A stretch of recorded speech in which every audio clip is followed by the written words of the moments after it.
Bismillahir Rahmanir Rahim. In this video, we are going to be talking about Al-Andalus, which is chapter 8 of this book. And in this, we are going to be covering the whole history of Al-Andalus, which is the modern day Spain, Portugal, and it is in the continent of Europe. So let's start. First off, in the Iberian Peninsula, home today to Spain and Portugal, Islam interacted directly with Christian Europe. A complex and diverse society developed here that was both Muslim and Western European. And this is the map in Arabic, and this is the map in English of Al-Andalus. Conquest of Peninsula. After the rapid conquest of North Africa in the mid-7th century by the Umayyads, Muslim conquest slowed for a time. The late 600s were dedicated to consolidating the conquered land and incorporating its people into the Muslim world. The reasons for the rapid conquest of the peninsula have long been debated. To the people who witnessed the campaign on both sides, it was simply a manifestation of God's pleasure or displeasure. So for the Muslims, it was God's pleasure, and for Christians, it was God's displeasure.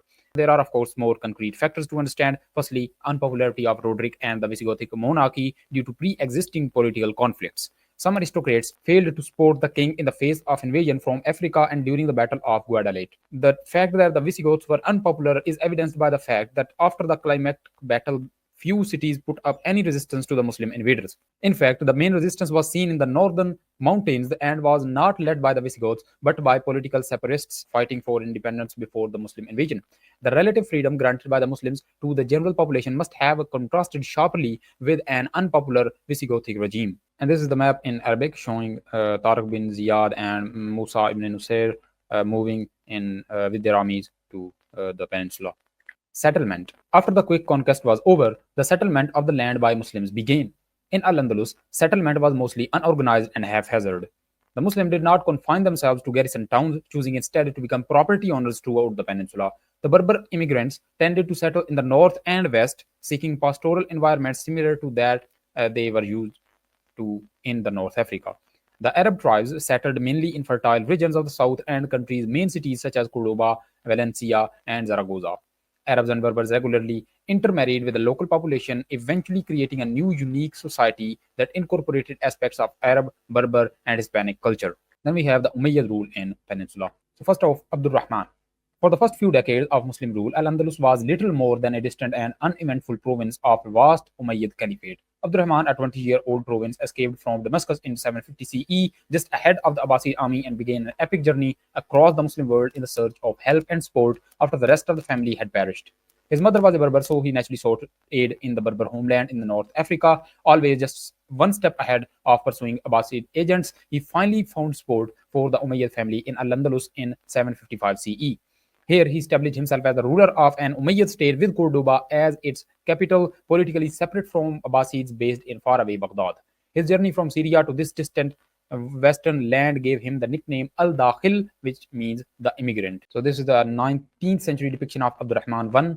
Culture and language. The Umayyad Emirate, established by Abdurrahman al-Dakhil, became a cultural melting pot during the centuries after his rule.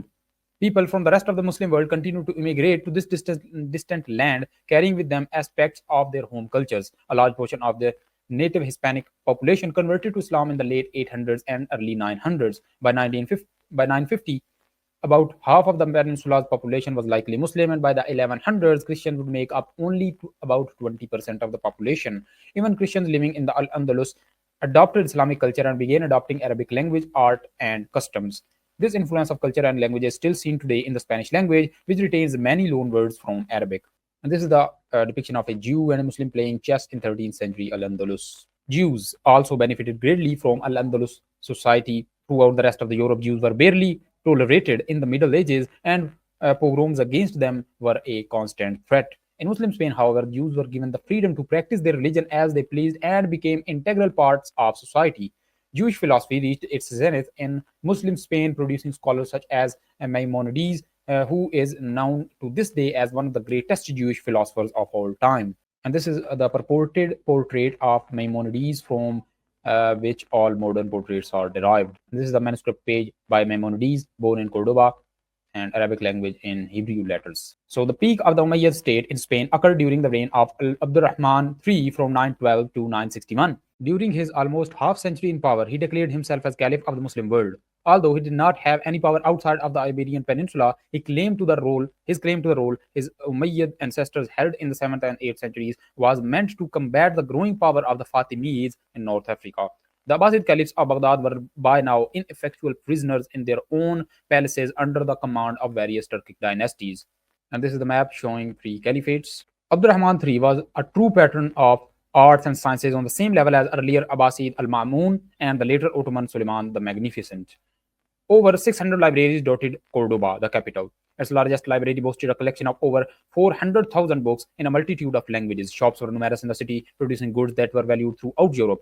It was a world class city that served as a bridge between undeveloped, generally illiterate Europe and the great cultured cities of the Muslim world. If a European wanted to be well educated, they would travel to Al Andalus to be in a presence of its great scholars and libraries. Even a 10th century leader of the Catholic Church, Pope Sylvester II, studied in Al Andalus in his youth and was mesmerized by scientific achievements of Muslim civilization. Muslim Spain was the main thoroughfare through which the accumulated knowledge of the Muslim world made its way into Europe, helping spark the Renaissance in 1400s. And this is the quote of Abdurrahman III. Architecture. Abdurrahman and earlier rulers of Al-Andalus emphasized their power and wealth through elaborate and beautiful mosques and palaces, the best example of being the Grand Mosque of Cordoba. Originally built by Abdurrahman al-Dakhil, it was expanded numerous times in 800s and 900s. It was a architectural marvel that was rivaled in Europe only by Hagia Sophia in Constantinople. Unlike the paintings and statues that abound in Christian churches, calligraphy and geometric design were the main form of artistic impression throughout the building. Abdurrahman III built a giant palace city outside of Cordoba. Madinat al-Zahra, the beautiful city, was the Versailles of its times, and captivating visitors from distant states who came on diplomatic missions to Al-Andalus capital. All this contributed to Cordoba's nickname throughout the rest of the Europe, the ornament of the world. Unfortunately for the people of Al-Andalus, however, the beauty and emphasis on knowledge in Al-Andalus had some negative consequences. Citizens began to live more comfortable lifestyles. The Cordoban rulers had trouble rallying men from the cities to the countryside to join imperial armies destined to battle the Christian kingdoms of the north. The Andalusians were content, complacent, and unwilling to leave the comfort of their lives for the defense of Muslim Spain. The lethargy of population crept into the upper echelons of power. By the early 11th century, the battle for control among members of the Umayyad family and their supporters was common. Rather than focus on external enemies, the elites aimed their efforts at eliminating rival factions within Cordoba. Civil wars. In 1009 CE, Suleiman II overthrew another member of the Umayyad clan with an army composed almost entirely of Castilians and Berbers by attacking Cordoba and declaring himself caliph. This led to a reprisal attack on Cordoba the next year by another faction and a reprisal attack for the reprisal attack by Suleiman's supporter the year after that. The tolerant and stable society of 10th century Cordoba was quickly sinking under the mud of power struggles and civil war. Throughout the 1010s and 1020s, Al-Andalus political unity dissolved into numerous competing states, with each state known as Taifa. And this is the map of Taifas in 1031 CE. So now we have the Taifa period and Berber reformers. The Taifa period of Al-Andalus lasted for the majority of the 11th century. The word Taifa, which plural is Tawaif, means factions. Ethnic rivalries between Arab, Berber, and Iberian Muslims became a focus of conflict as petty kings throughout the peninsula competed to replace the fallen Umayyads. Cities that had once been important pieces of the Umayyad state, such as Cordoba, Seville, Toledo, Granada, Zaragoza, developed into small independent kingdoms constantly at war. Once prosperous, Al-Andalus quickly fell into ruin as decades of war ravaged the country. Contemporaries such as Ibn Hazm, a jurist, historian, and philosopher, mourned the destruction of country estates and quiet villages by competing armies. Small Christian states were established in the northernmost reaches in the aftermath of the conquest, protected by the mountainous terrain. They were easily kept at bay when Al-Andalus was one united political entity, but when it fractured into competing states, the Christian kings took advantage. Numerous Taifa kings enlisted the help of Christian armies in their conflict against fellow Muslims. As for Taifa kings, power and control were most important. By interfering in inter-Muslim warfare, Christian states such as Castile, Leon, and Navarre managed to expand their own wealth and territory at the expense of Muslims. And this is the map. Fall of Toledo. Muslim paid Christian to attack and weaken other Muslims in this dark chapter of Al-Andalus history. The result was loss of huge tracts of land throughout peninsula and the military and economic growth of Spain's Christian states. The fall of Toledo in 1085 CE to Castile was an important symbolic and strategic loss. Located right in the center of Iberia, its fall meant that Christian power could now directly threaten any of the Taifa states, even in far south. It was only at this point that Taifa kings realized they could not hold out against the Christian kings for long and began to look to the rest of the world for help. That help came in the form of Puritan movement now from Africa known as Murabitun. The Murabitun movement was founded in the desert landscape of Morocco, along the trade routes that linked North Africa with wealthy kingdom of West Africa. By the 11th century, almost all the Berber tribes were Muslim in name, but many held on to pre-Islamic beliefs and practices. One Berber theologian, Abdullah ibn Yasin, sought to bring Berber society more in line with traditional Islam in the mid 11th century. He named his movement the Murabitun, meaning those who hold fast, alluding to a verse from the Quran requiring that Muslims hold fast to the path of Allah. Spanish and English corrupted the name into Al-Muravid dynasty. The movement was simple in essence, which added to its popularity. Ibn Yasin declared that Murabitun have three main goals: promoting righteousness, forbidding injustice, and eliminating un-Islamic taxes. The Murabitun movement grew exponentially throughout the 11th century and not by conquest. The basic message and simple lifestyle of the Murabitun was attractive to the Berber tribes. By the 1180s, the movement extended from North Africa to the wealthy territories of Ghana in West Africa. Its rapid growth out of the Sahara Desert meant it was fundamentally different from Muslim Spain, whereas settled Muslim civilization had existed in Al-Andalus for hundreds of years. The Murabitun were untainted by the wealth and luxuries of city life. Yusuf ibn Tashfin. When the Christian Reconquista threatened the existence of Muslim Spain, the Taifa kings called on the Murabitun for help. Led by Alfonso VI of Castile in late 1000s, the Reconquista reached the walls of Seville, a major center of political Islam in Spain. In 1086 CE, the Murabitun, led by Yusuf ibn Tashfin, crossed the Strait of Gibraltar with 12,000 soldiers. Ibn Tashfin made it clear this was not a campaign of conquest and seems to have had no interest in annexing the region to the Murabitun Empire. Thus, his army met up with the army of Seville and clashed with Alfonso at the Battle of Zalaca in October of 1086 CE. The result was a decisive victory over the Castilians. Alfonso was forced to retreat from his advance on Muslim lands, and for time being, what remained of Muslim Spain was safe. Although Ibn Tashfin had the upper hand, he retreated with the majority of his army back to North Africa. This is the location of Zalaca on map, and this is the march of Al-Muravid army from Morocco to Zalaca. The Murabitun could not stay out of politics and conflicts to the north. Yusuf ibn Tashfin was called back to Al-Andalus in 1088 CE to aid in another campaign against Alfonso. Ibn Tashfin's experience on this expedition was less than uplifting. The campaign was constantly hampered by rivalries among the Taifa kings, who regularly complained to Ibn Tashfin about each other and distrusted anyone but their closest supporters.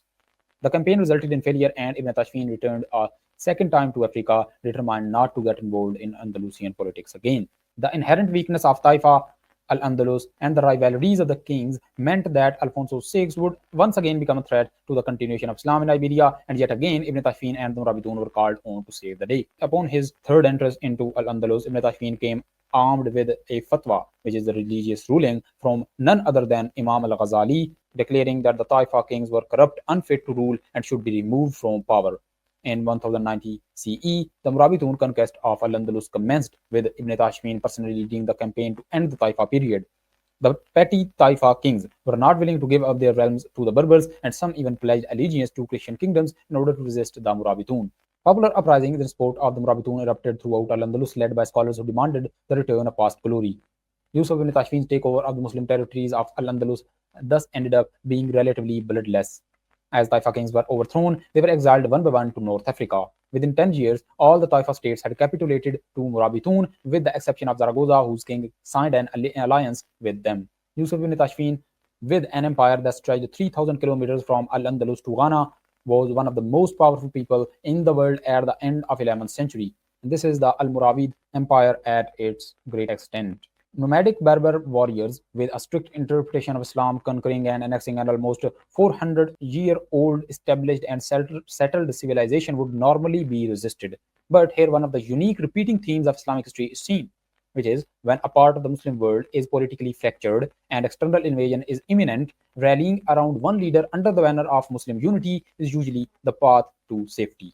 The example of this far western outpost of Islam was repeated in the unity of Egypt and Syria under Salahuddin during the Crusades and absorption of the Turkish beyliks in the 1300s by the Ottomans. For the Andalusians, Berber Muslim rulers with their foreign culture, language, and ideas were more tolerable than encroachment of Spanish Christians. Added to this, the simple message of the Murabitun removing unfair laws and taxes was certainly attractive to Andalusians. Decline of Murabitun. Despite their popularity and success in Al-Andalus, the Murabitun were not immune to the natural rise and fall of dynasties. Yusuf ibn Tashfin, under Yusuf ibn Tashfin, they had expanded greatly to absorb most of the Muslim land of Iberia into an intercontinental empire, but they failed to regain territory previously lost to the Christians. Ibn Tashfin's son Ali reigned from 1106 to 1143 CE, lacked the desert upbringing of his father, did not have the ability to expand the empire through warfare that his father had. Murabitun's popularity stemmed from the fact that they were capable of finally defeating the encroaching Christian armies. As the military might of the Murabitun declined and Christians began to score major victories against the Muslims once again in the 12th century, their purpose in Al-Andalus was called into question. Rebellion even broke out in Cordoba, where the people were fed up with the inaccessible and foreign Murabitun who ruled the city. Then we have Muwahidun. Another Berber Muslim religious movement began to grow in Atlas mountains that towered over the Murabitun capital of Marrakesh. They called themselves the Muwahidun, meaning the monotheists. The leader of this new movement, Ibn Tumar, preached that the Murabitun had strayed from the correct practice of Islam and that the luxuries of Al-Andalus had corrupted them and made them complacent. Berber tribes that had previously supported the Murabitun switched allegiances and joined with the new Muwahidun movement throughout 1120s and 1130s. In 1147, they were powerful enough to challenge the Murabitun in the open, descending from the mountains to successfully attack Marrakesh. Within a year, all of the Morocco had succumbed to Muwahidun. The Almohad Empire at its greatest extent, Second Taifa period. The occupation of Murabitun with the growing Muwahidun movement in Africa led to Al-Andalus being neglected militarily by the Murabitun. That, coupled with the popular discontent of the Andalusian population, led to the emergence of Second Taifa period starting in 1144 CE. Once again, rival factions arose in the Iberian Peninsula, all seeking to gain power at the expense of other Muslim states. The only winners in the conflict were the Christian kingdoms, which were able to take advantage and increase their own territories through war against the Muslims. The Taifa kings only had to rely on military assistance from the Christian kingdoms, which came at a cost. The Muwahidun, led by Ibn Tumar's successor Abdul Mu'min, entered Al-Andalus in 1145 CE, seeking to annex the territory. Within a year, Malaga and Seville were annexed.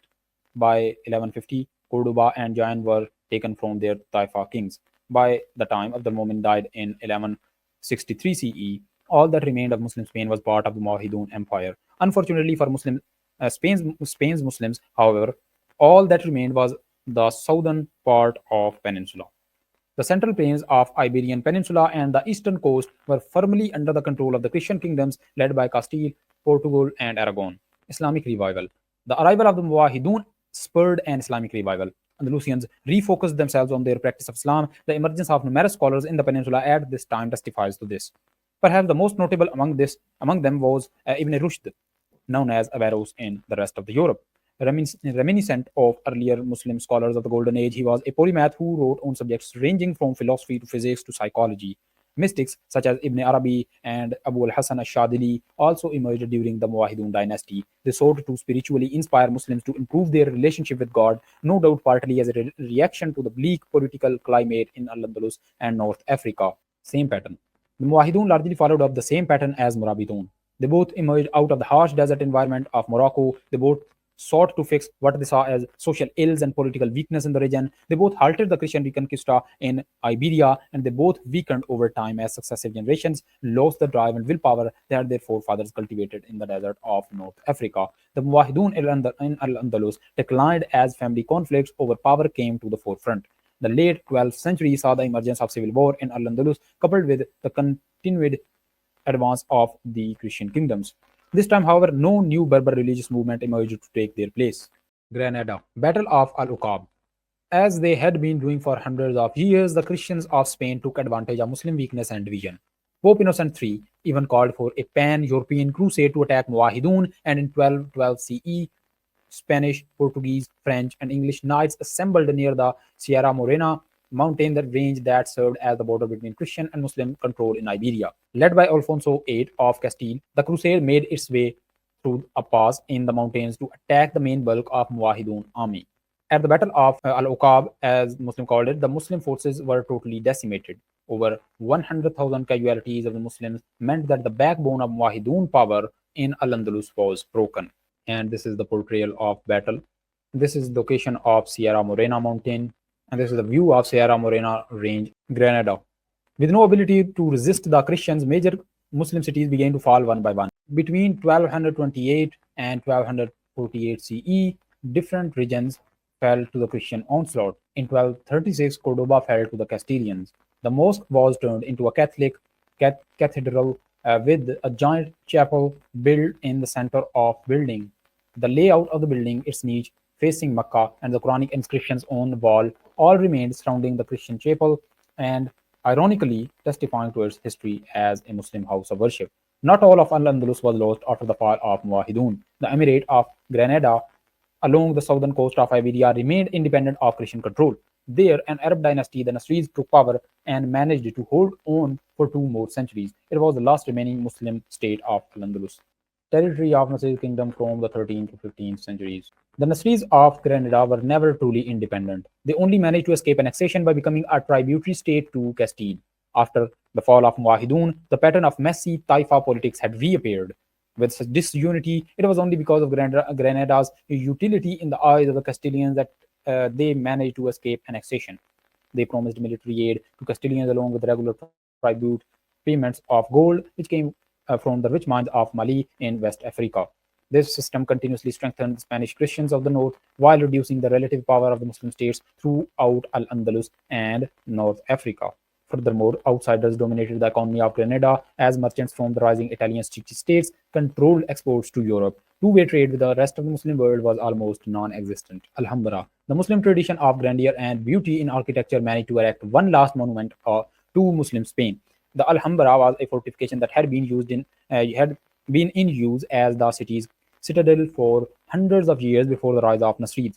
The emirs of Granada took to expanding and beautifying the fortress as a palace, and with the influx of Muslims from the rest of the Al-Andalus, the palace perfectly exemplifies the entire artistic history of Muslim Spain. The famous horseshoe arch of Umayyads and the geometric patterns of Murabitun and Wahidun, along with new Granadan innovations and Spanish Christian architecture, combined to create a unique capstone. And this is a picture of Alhambra. Even as Granada ushered in the final cultural golden age of Al-Andalus, its surrounding political environment weakened it over time, leading to its ultimate demise. The yearly tribute only strengthened the Christian nation while continuing to weaken Granada. Meanwhile, the Berber Marinid dynasty that ruled over North Africa also emerged as a threat, effectively surrounding Granada with hostile states. But it had a very strong defensive position, being shielded by mountain ranges and numerous fortresses that dotted its territory. It was because of this that the Emirate of Granada managed to escape the conquest that befell the rest of Al-Andalus. Yet it was not external invasion that brought about the final end of Muslim Spain, it was internal disagreements. The 1480s was a decade of court intrigue and family conflict, as the Emir of Granada, Abul Hassan, was overthrown and exiled by his own son,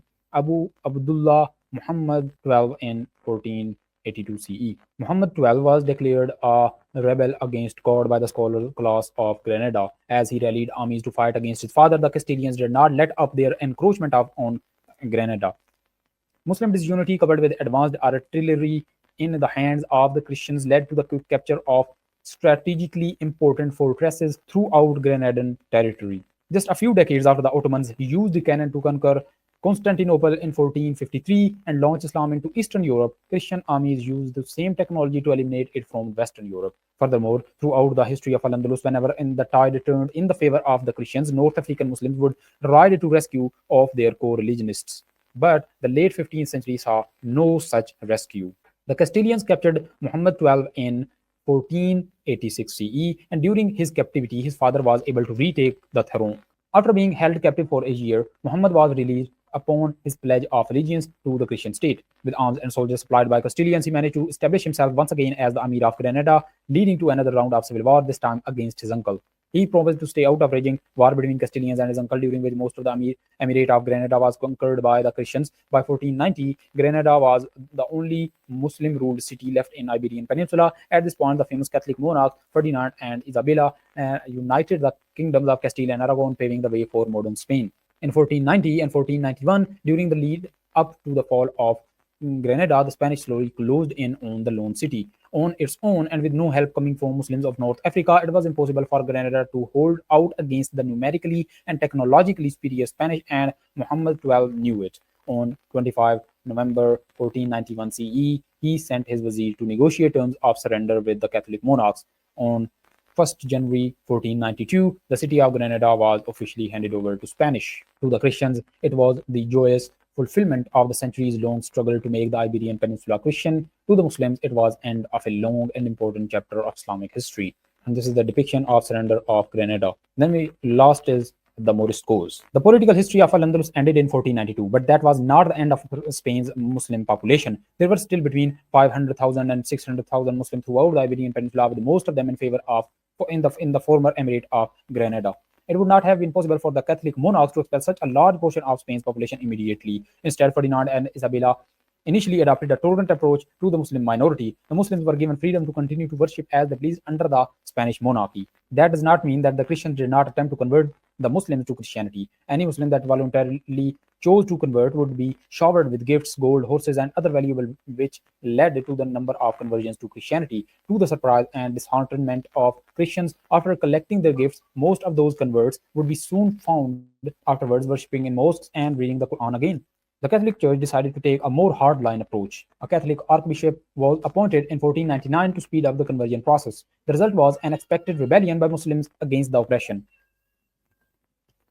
The revolt gave the Catholic monarchs the excuse they needed to admonish Spain's Muslim community. The Muslim rebels were given two options: the death penalty or conversion to Christianity, which would lead to an official pardon. Pragmatic as ever, Granada's Muslims chose conversion, and huge wave of baptisms in the predominantly Muslim city commenced.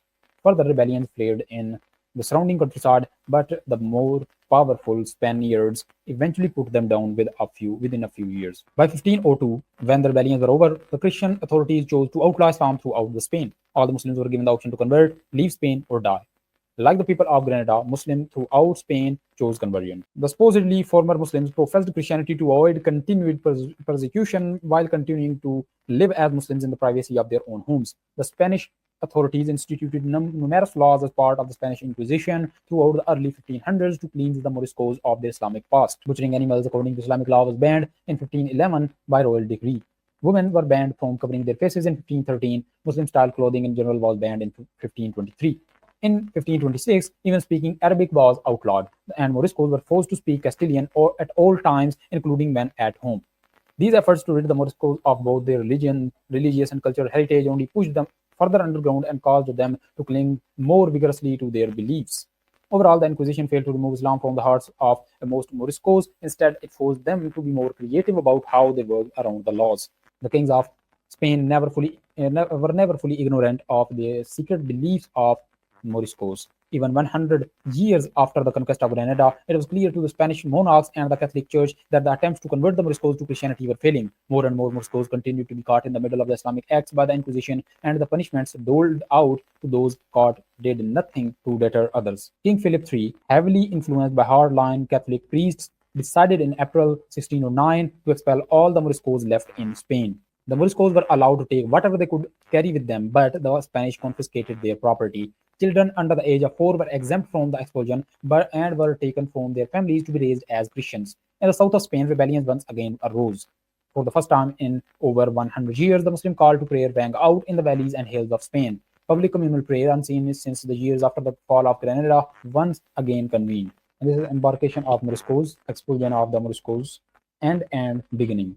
The glory days of Islam in Spain were long gone, but the rebels managed to revive the memory of Al-Andalus and its 800-year history one last time. By 1614, the Moriscos were all gone and the rebellions all put down.